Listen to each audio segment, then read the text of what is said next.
पढ़ाई की। 1917 में मैं London school of economics post graduation करने के लिए गया, लेकिन किन्हीं वजहों से मुझे अपनी पढ़ाई अधूरी छोड़कर 1918 में वापस आना पड़ा। क्योंकि मेरी पूरी पढ़ाई का खर्च बड़ौदा स्टेट ने उठाया था, तो उनकी सेवा करने के लिए मैं मजबूर था। जब मैं बड़ौदा आया तो मेरे मन में एक ही सवाल चल रहा था कि मैं कहाँ जाऊँ, क्या करूँ।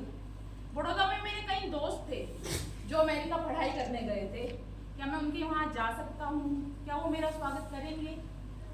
अमेरिका और यूरोप जैसे देशों में 5 साल रहने के बाद मेरे मन से ये भाव मिट सा गया था कि मैं एक अछूत हूँ। लेकिन भारत में एक अछूत कहीं भी जाए, वो अपने लिए और दूसरों के लिए समस्या ही होता है। जब मैं बड़ौदा स्टेशन से बाहर आया, बाहर कई गाड़ी वाले खड़े थे जो शायद मेरा ही इंतजार कर रहे थे, क्योंकि बाकी सभी यात्री तो जा चुके थे। तो मुझे सूझा कि उनमें से किसी से पता करता हूँ। ओ भैया, हाँ, ये कैंप के पास कोई रहने की जगह मिल जाएगी क्या? कैंप के पास? हाँ, एक पारसी सराय है ना। पारसी सराय? हाँ, तो ठीक है, मुझे ले चलो। चलो चलो। पारसी सराय का नाम सुनते ही मेरा मन खुश हो गया, क्योंकि मैं ये अच्छे से जानता था कि पारसी धर्म में छुआछूत के लिए कोई जगह नहीं है, तो किसी भी तरह के भेदभाव का मुझे वहाँ कोई डर नहीं था। तो मैंने सामान गाड़ी में रखा और हम पहुँच गए पारसी सराय। ये एक 2 मंजिला सराय थी, जहाँ पर पहले मंजिल पर पारसी केयरटेकर अपने परिवार के साथ रहता था और दूसरे वाले मंजिल पर वो आने वाले यात्रियों की रहने और खाने की व्यवस्था करता था। आते ही उसने मुझे पहले वाली मंजिल पर एक कमरा दिखा दिया। मैं थका हुआ था, इसलिए आराम करना चाहता था, तो मैंने पहले नहा लिया और उसके बाद कपड़े बदल लिए। तभी पारसी केयरटेकर एक कप लेकर ऊपर आ रहा था और उसने मुझे देखा कि मैंने सदरी और धोती, जो कि आमतौर पर पारसियों का पहनाव है, नहीं पहना है। तो उसने मुझसे तीखी आवाज में मेरी पहचान पूछी। आना यहाँ भाई साहब, इधर आइए, इधर आइए। जी बताइए। आपका नाम क्या है? मेरा नाम भीमराव। भीमराव राम जी। अम्बेडकर। वो कौन? मैं एक महान। तो तुमने ये बात मुझे नीचे क्यों नहीं बताई? मुझे लगा यार कोई जी नहीं, ये एक पारसी सराय है और यहाँ बस पारसी लोग ही रुकते हैं। चलो अपना बैग लो, निकलो यहाँ से। देखिए भाई साहब, मुझे इस जगह की बहुत सख्त जरूरत है। मैंने बहुत कोशिश की, लेकिन मुझे कोई जगह नहीं मिली। देखिए अगर कुछ नहीं हो सकता, मैंने बोला ना, यहाँ पे जो भी लोग रुकते हैं मुझे उनका ब्यौरा लिखना पड़ता है। चलो भाई, तुम अपना सामान लो, निकलो यहाँ से। देखिए भाई साहब, मैं पारसी नाम रखने के लिए तैयार हूँ। ऐसे कैसे तुम रखोगे पारसी नाम? देखिए मैं एक पारसी नाम रख लेता हूँ, आप उसको रजिस्टर में लिख लीजिए। इसके बदले आपकी थोड़ी बहुत आमदनी ही हो जाएगी। मैं महाराजा बड़ौदा के यहाँ काम करता हूँ। आप जितना पैसा बोलेंगे मैं देने के लिए तैयार हूँ। एक दिन के 1.5 रुपये लगेंगे, अगर मंजूर हो तो आके बात कर लेंगे। मुझे मंजूर है।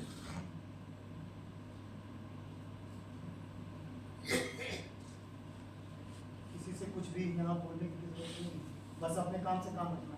कोई कुछ पूछे तो कुछ मत बोलना। और जी ठीक है। तुम्हारा खाना नाश्ता सब आ जाएगा खाने में। Thank you.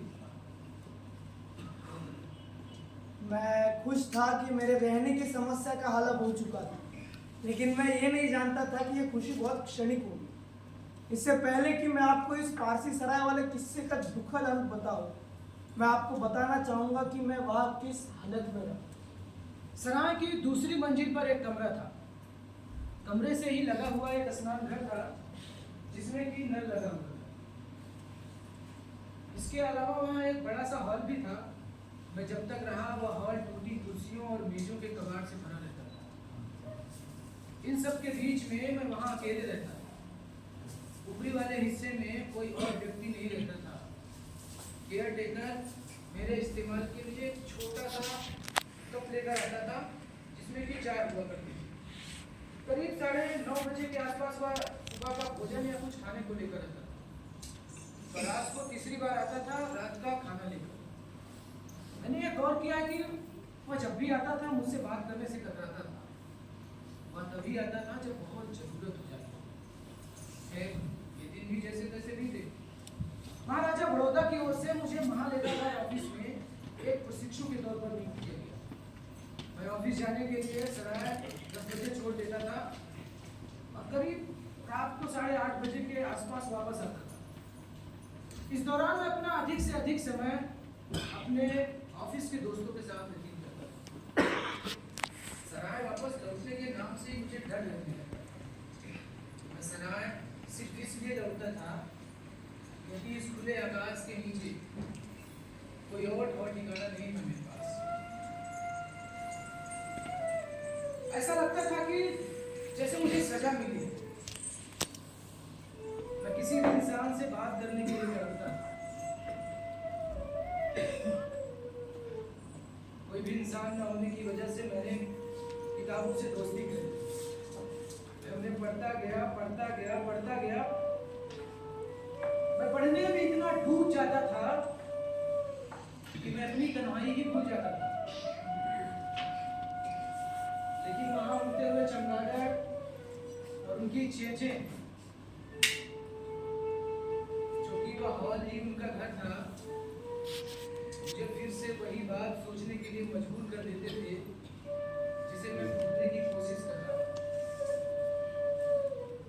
कि मैं एक अजनबी परिस्थिति में एक अजनबी जगह पर गए। कई बार मैं बहुत सिगरेट में भर जाता था।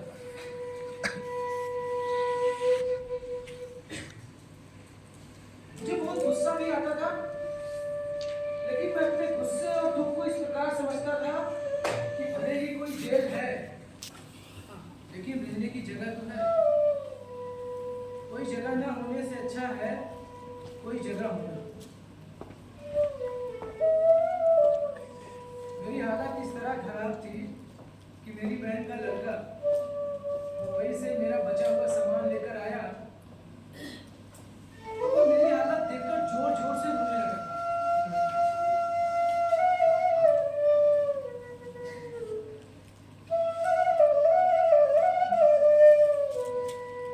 मैंने उसे जैसे तैसे समझा बुझाकर वापस भेजा।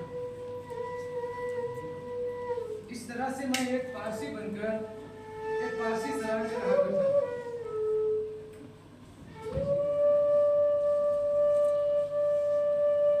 मैं ये जानता था कि मेरा यह नाटक बहुत अधिक दिनों तक नहीं चलेगा। इसीलिए मैं सरकारी बंगला पाने की लगातार कोशिशें करता रहा। मैंने प्रधानमंत्री को याचिका भी लिखी, लेकिन प्रधानमंत्री ने मेरी याचिका पर उस गहराई से गौर नहीं किया जिस तरह से मुझे जरूरत थी। मेरी याचिका एक अफसर से दूसरे अफसर तक जाती रही, जब तक कि वो उसका कोई माकूल जवाब मिलता। मेरे लिए वो भयावह दिन आ गया।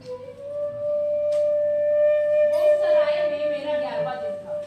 मैंने सुबह का नाश्ता कर लिया था, ऑफिस जाने के लिए तैयार हो चुका था।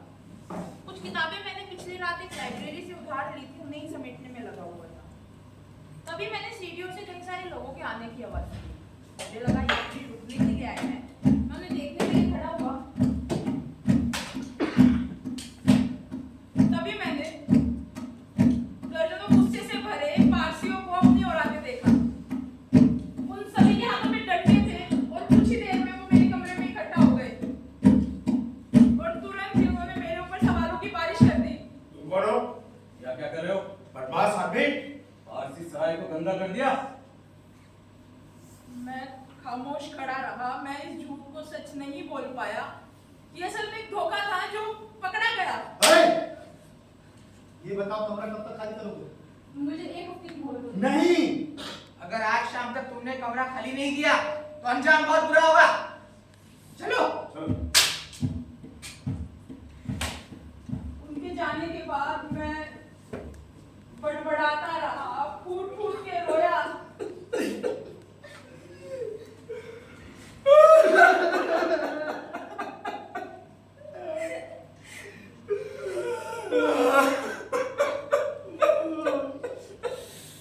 मेरी कीमती जगह, जी हाँ, बेशक ये एक जेल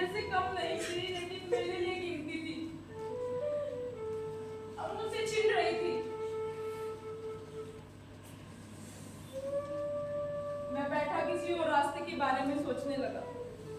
बड़ौदा में मेरे दोस्त थे, लेकिन उनमें से कोई भी अछूत नहीं था। उनमें एक हिंदू था और दूसरा क्रिश्चियन। मेरे दोस्तों के पास शायद इस समस्या का हल मिल सकता था। मैं पहले अपने हिंदू दोस्त से मिलने के लिए गया, उसे अपनी सारी कहानी बताई। वो बहुत अच्छा आदमी था और मेरा बहुत करीबी दोस्त था। ऐसा कैसे कर सकते हैं यार वो लोग?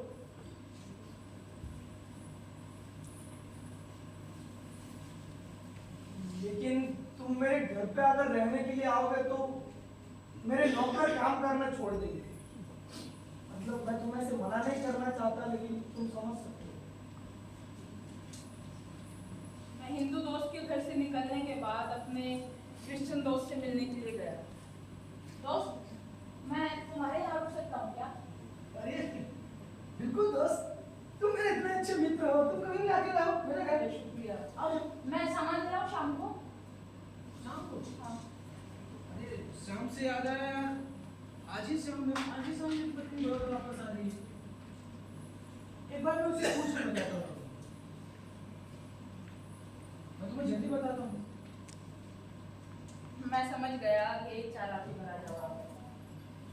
असल में दोस्त और उसकी पत्नी मूलतः ब्राह्मण परिवार के थे और नए नए क्रिश्चियन धर्म में परिवर्तित हुए थे। क्रिश्चियन बनने के बाद दोस्त तो उदार हुआ, लेकिन पत्नी अभी भी कट्टर थी और एक अछूत को अपने घर में नहीं रुकने दे सकती।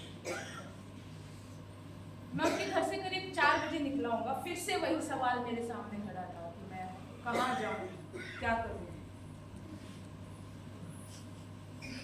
अब मेरे पास केवल एक ही रास्ता बचा था कि मैं मुंबई वापस लौट जाओ। मुंबई लौटने की ट्रेन रात को 9 बजे की थी। 5 घंटे बिताने थे। ये 5 घंटे भी मुझे बहुत लग रहे थे। मैं पारसी सराय नहीं जा सकता था क्योंकि मैं डर रहा था कि कहीं वो लोग आकर मुझे फिर से कुछ करना था। मैं अपने दोस्तों के पास भी नहीं जा सकता था। मैं दयनीय था, लेकिन मैं दया का पात्र नहीं बनना चाहता था। फिर वहां से पास में एक सरकारी बाग थी, मैं वहां पे गया, बैठा और सोचने लगा बचपन के बारे में, माँ पिताजी के बारे में, बद से बदतर दिनों के बारे में सोचने लगा।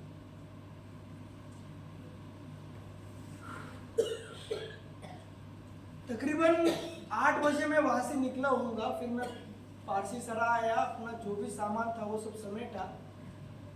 इस बीच पारसी केयरटेकर ने मुझसे कुछ बात नहीं की। शायद वो खुद को मेरी हालत का जिम्मेदार मान रहा था। मैंने उसके जो भी पैसे बनते थे वो दे दिए और वहां से चला गया। मैं बड़ौदा काफी उम्मीदों के साथ आया था। मुझे नहीं पता था कि मुझे इतने जल्दी बंबई वापस लौट जाना पड़ेगा। वो दृश्य जिसमें दर्जनों पारसी लोग डंडे लेकर मेरे सामने मुझे डराने के अंदाज में खड़े हैं,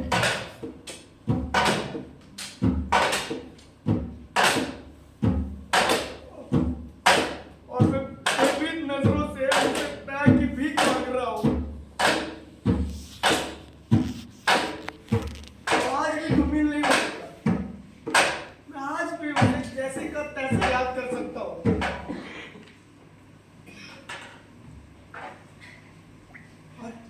और ऐसा कभी नहीं हुआ होगा कि मैंने उस दृश्य को याद किया और मेरे आंखों में आंसू नहीं आए। उस समय ना मैंने एक बात जानी, जो इंसान अछूत है ना, वो हर जाति के लिए, हर धर्म के लिए, सबके लिए उतना ही अछूत है।